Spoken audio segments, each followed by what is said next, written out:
ये कहानी यशिका की है। अपनी जिंदगी को खुलकर जीने वाली लड़की।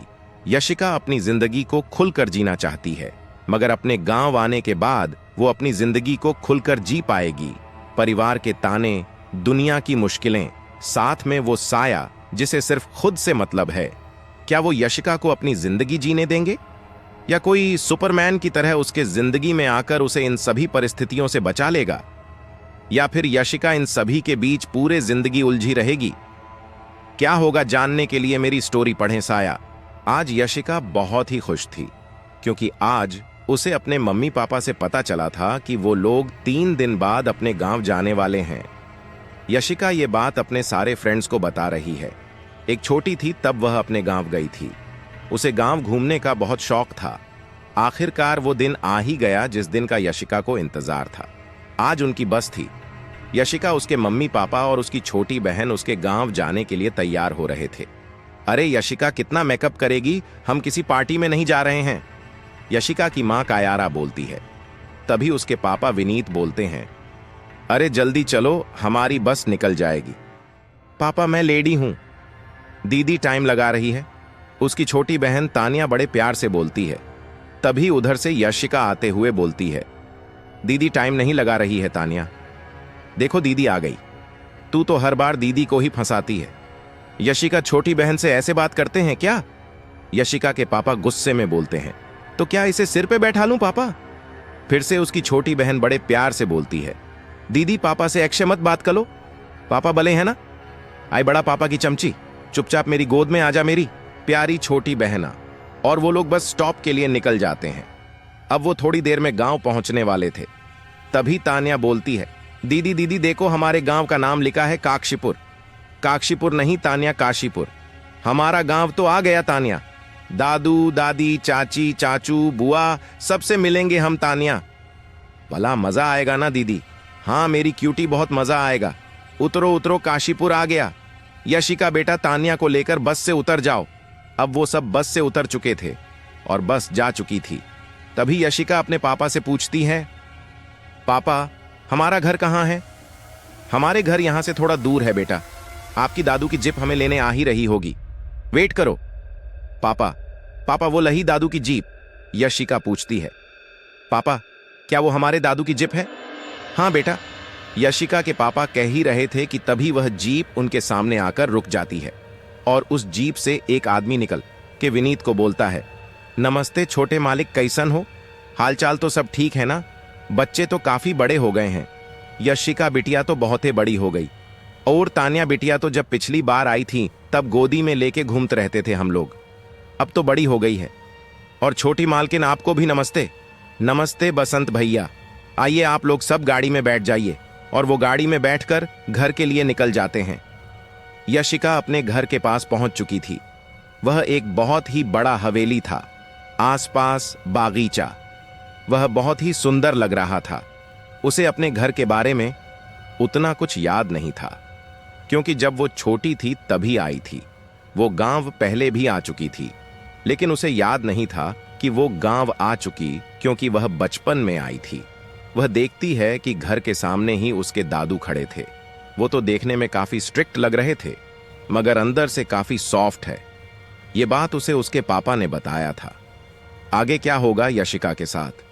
क्या वह अपने गांव के दिन को एंजॉय कर पाएगी, या उसके साथ इन दिनों कुछ और घटित होगा? जानने के लिए हमारे चैनल को फॉलो कर दे। यशिका अपने दादू को देखकर बहुत खुश भी हो जाती है। वह गाड़ी से उतरकर सीधा जाकर अपने दादू के पैर छूती है और उनके गले लग जाती है। उसके दादू बोलते हैं, कितने दिन हो गए थे मुझे मेरी प्रिंसेस से मिले, आपको थोड़ा यशिका की फैमिली के बारे में बताते हैं। उसके दादू लगभग 70-72 साल के थे, पेशे से एक वकील, दिखने में काफी स्ट्रिक्ट, मगर अंदर से बहुत ही सॉफ्ट। यशिका और तानिया को बहुत प्यार करते थे। उसकी दादी बहुत ही प्यारी थी। यशिका उनकी भी लाडली थी। उसके चाचू और चाची लगभग उन दोनों की उम्र 40 का 100 साल की लग रही थी। उसकी चाची तो उसे बहुत प्यार करती थी। अपने चाचू की परी थी वो। यशिका पूरे घर की लाडली थी। आपको उसके बुआ के बारे में तो बताना भूल ही गई। उसकी बुआ यशिका को बिल्कुल पसंद नहीं करती थी। नफरत था उन्हें यशिका से। वह तो यशिका का शक्ल भी देखना पसंद नहीं करती थी। यशिका ने अपने सारे बचपन के दिन उसी हवेली में बिताए थे, मगर ये बात यशिका को नहीं पता थी। उसके जीवन में एक ऐसा हादसा हुआ था जिसकी वजह से उसे अपने गांव से दूर जाना पड़ा। इसके बारे में हम कहानी में आगे पढ़ेंगे। फिलहाल यशिका अपने दादू से मिलकर अपनी दादी के पैर छती है, अपनी चाची और चाचू से भी मिलती है, फिर वह अपने बुआ से मिलने जाती है। जब वो अपने बुआ के पैर छूने लगती है, तभी उसकी बुआ अपने पैरों को पीछे की ओर खींचती हुई बोलती है, मनहूस लोगों को अपना पैर नहीं छूने देती मैं, दूर रह मुझसे मनहूस लड़की। तभी जिया के दादू उसकी बुआ को डांटते हुए बोलते हैं, शांति, यह क्या तरीका है बच्चों से बात करने का? बच्ची है यशिका। यह सुनते ही उसकी बुआ गुस्से से अपने रूम में चली जाती। यशिका बोलती है, बुआ क्या बोल रही थी दादू? कुछ नहीं मेरी प्रिंसेस, तुम्हारी बुआ थोड़ी गुस्सैल स्वभाव की है, उनकी बातों पर उतना ध्यान मत दिया करो। तभी उसे उसके सामने एक लड़का और एक लड़की खड़ी दिखती है। यशिका उन दोनों के गले लग जाती है। कार्तिक भाई, जिया दी, कैसे हो आप लोग?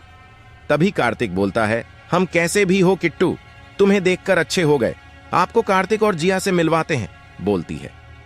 दादू, क्या मैं पूरा घर देख सकती हूं? हाँ बिल्कुल देख सकती हो मेरी प्रिंसेस। कार्तिक, जिया, तुम्हें पूरा घर दिखा देंगे। जिया और कार्तिक यशिका को पूरा कर दिखा ही रहे थे, तभी यशिका की नजर एक बंद कमरे पर गई जिस पे ताला लगा हुआ था। यशिका जिया से पूछती है, जिया दी, उस कमरे पर ताला क्यों लगा हुआ है? हमें नहीं पता यशिका, हमें तो उस कमरे के आसपास भटकने भी नहीं दिया जाता। एक बार कार्तिक उस कमरे के पास चला गया था, खूब मार पड़ी थी कार्तिक को, पता नहीं ऐसा क्या है उस कमरे में। तो जिया दी, क्यों ना हम उस कमरे के पास चले और देखें कि क्या है उसमें। हमारा घर है और हमें अपने घर के एक एक कोने के बारे में पता होना चाहिए, यशिका उत्सुक होकर बोलती है। और कार्तिक भी बोलता है, हाँ जिया दी, यशिका सही कह रही है, हमें चलकर देखना चाहिए। तभी जिया कार्तिक से बोलती है, मार भूल गया क्या कार्तिक जो तुझे पड़ी थी? कार्तिक गुस्से में बोलता है, छोड़ो ना पुरानी बात, अब मैं बड़ा हो गया हूं, अब मुझे कोई नहीं मारेगा, मुझे इससे कोई मतलब नहीं है। कार्तिक, तू बड़ा हो गया है या छोटा है, बस उस कमरे के आसपास भी मत भटकना, हमें मना है उस कमरे में जाना। फिर तुम लोग क्यों जिद कर रहे हो? फिर से कार्तिक बोलता है, आपको हमारे साथ आना है तो आओ, वरना मैं और यशिका जा रहे हैं।